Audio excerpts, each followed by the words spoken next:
বিসমিল্লাহির রহমানির রহিম।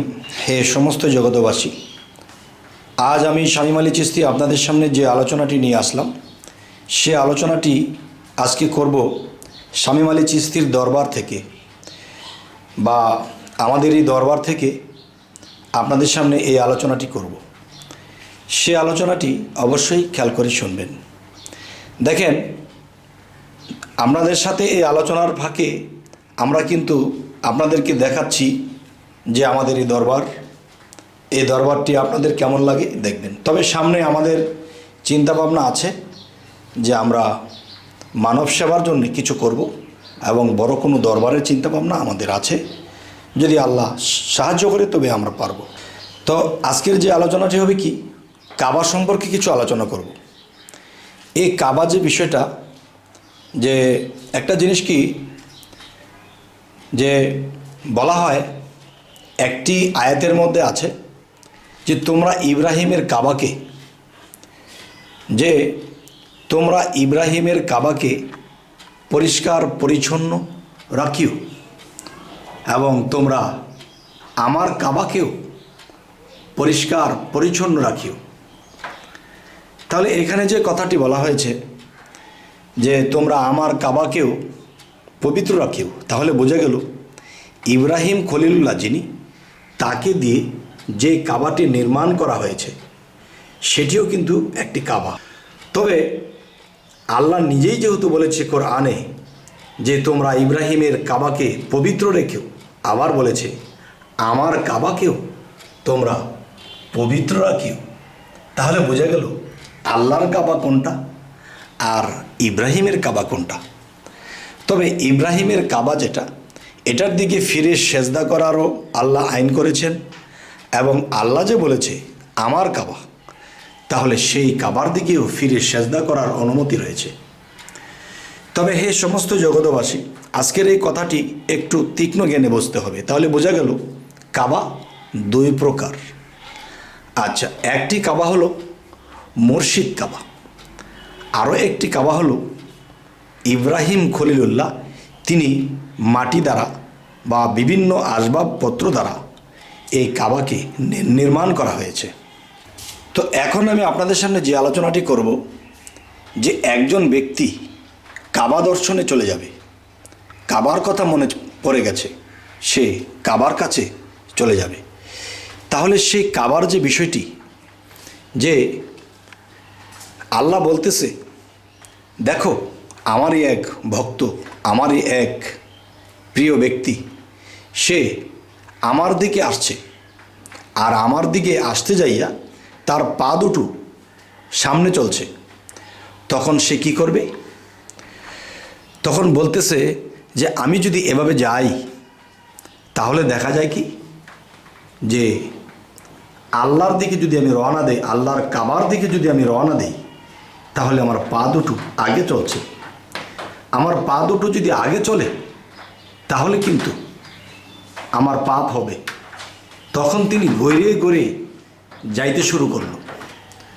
গড়াইতে যখন যাইতে শুরু করলো, তখন কি হলো, যে দেখা যায় তার শরীরে কাটা বিনতে শুরু করেছে, যন্ত্রণা শুরু হয়ে গেছে, তার কষ্ট হইতেছে, রক্ত ঝরতেছে। তখন আল্লাহ কি বলে, এই কষ্ট কি সহ্য হয়? তখন কি করা হলো? আল্লাহ বলতেছে, হে ফেরেশতা সকল, তোমরা আমার কাবাকে তোমরা উঠিয়ে নাও, উঠিয়ে নিয়ে আমার সেই বান্দার কাছে হাজির করো। সেই কাবাকে আমার বান্দার কাছে হাজির করে দাও, তার কষ্ট হচ্ছে, আর তার কষ্ট আমারও কষ্ট হচ্ছে।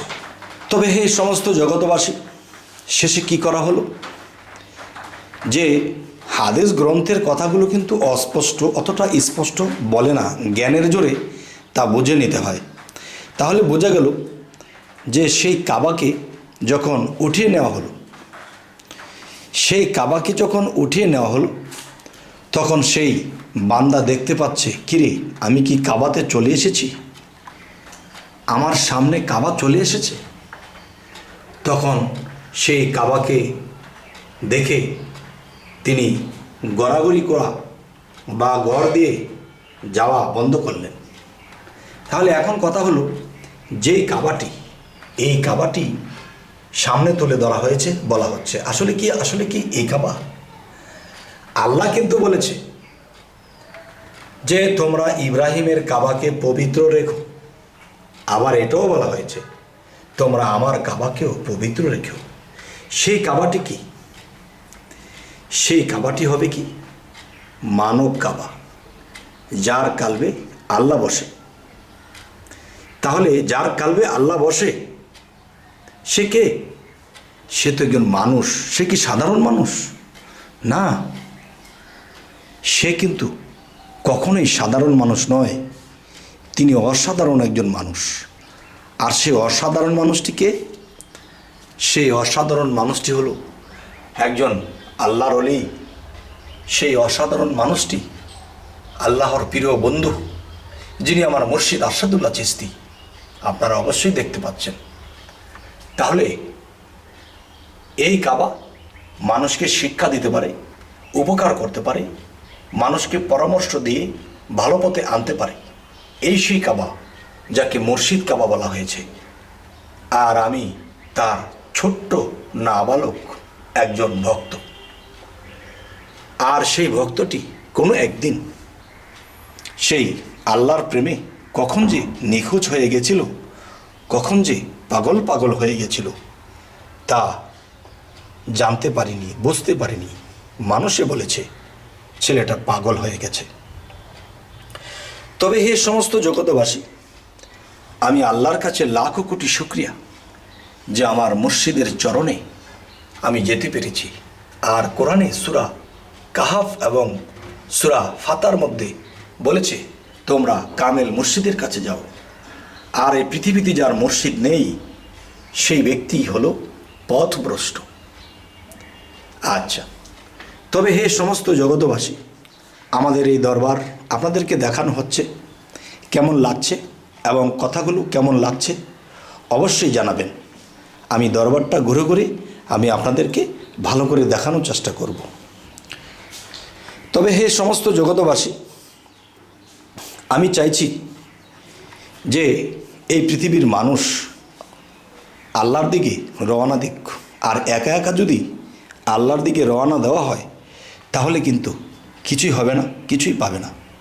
তাই কেউ যদি অস্বীকার করে যে না আমরা কোরআন হাদিস পড়ব, আল্লাহর দিকে রওনা দেব, আমাদের কি মুর্শিদ ধরতে হবে?